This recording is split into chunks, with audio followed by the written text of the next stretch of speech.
नमस्कार शेतकरी बांधवांनो, आज मी खूपच छान व्हिडिओ बनवतो. या ठिकाणी आपण बघत आहेत मी आज आहे ड्रॅगन फ्रूट या बागामध्ये आणि माझ्याबरोबर जे प्रगतशील शेतकरी आहेत त्यांनी खूप भारी निर्णय घेतला. एकानंतर एक ही जी बाग आहे त्याच्यानंतर आणखीन त्यांचे छोटे छोट्या 2 बाग आहे. तर हे जे आहे दोघं हे बाप आणि मुलगा, हे दोघं यांचा मुलगा आहे आणि यांचे वडील आहे. दोघं पण साहेबाचं पण जुनं ग्रॅज्युएशन आहे, मुलाचं मुलगा पण ग्रॅज्युएट आहे. तर सर नमस्कार. नमस्कार साहेब, मला हे जे आपण जे व्हिडिओ बनवतो आज तुमच्या शेतामध्ये, तर तुमचं नाव गाव पत्ता सांगा ना. माझं नाव बालू बाळाभाऊ उपळकर, कंपोस्ट वालसंगी, तालुका भोकरदन, जिल्हा जालना. तर सर ही जी बाग आहे सरासरी किती वर्षाची हो? आता आपलं 1 जून 2024 मध्ये 2 वर्षाची होईल. अच्छा, हे 23ला लावलेली आहे.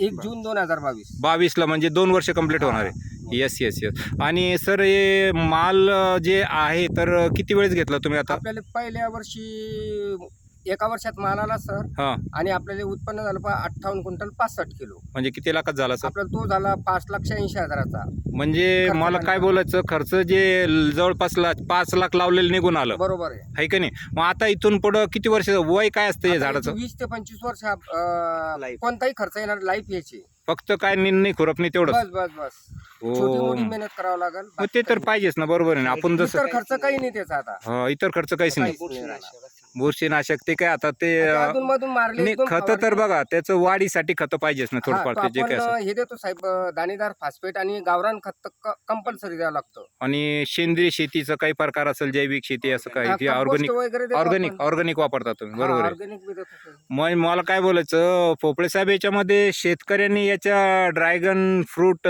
या बागाकडे वळायला पाहिजे का नाही हो? 100% वळायला पाहिजे, कारण कमी पाण्याचं पीक आहे साहेब हे. कारण बघा, परवा दिवशी माझे एक तज्ञ बरोबर बोलणं झालं का, तो बोलत होता आता अशा शेतकऱ्यांनी असं निर्णय घ्यायला पाहिजे का कमी पाणी लागणारे पिकं असेल, झाड असेल, बाग असेल, त्याच्याकडे वळायला पाहिजे. खरं आहे साहेब. तो त्या तज्ञाचं मला खूप आवडलं. कारण त्यासाठी मी खूप सहमत आहे. सहमत आहे, बरोबर आहे ना. मी पण सहमत आहे. कारण पावसाळा जे आपल्या लहानपणी वयामध्ये आपल्या 25-50 वर्षापूर्वी जे पाऊस पडत होता, आता पाण्याचं प्रमाण कमी झालं. खरं, पावसाचं विहिरीची संख्या जास्त झाली, बोरची संख्या जास्त जास्त झाली, झाली. बागायती क्षेत्र वाढलं, त्यामुळे पाणी आता टिकत नाही, हे का नाही? झालं. कमी झालं. तर हे जे आहे ना सर, खूपच मला आनंद वाटला तुमची बाग पाहून. आणि तुमच्या भोकरदन तालुक्यामध्ये बऱ्याच ठिकाणी मला वाटतं बाग आहे ना. जर कोणी शेतकरी नवीन लागवडीकडे वळत तर त्याला आपण गायडन्स बी करून मदत करू वा, शकतो. मदत करू बाबा एक बाबा, शेतकरी आहे ना त्यानं. नात्यानं भर, खरंच आहे ना सर, बरोबर आहे. आणि तुम्ही याची कलम करून पण विक्री करतात. हा, कलमा देतो आपण फक्त. वा वा, छान छान छान.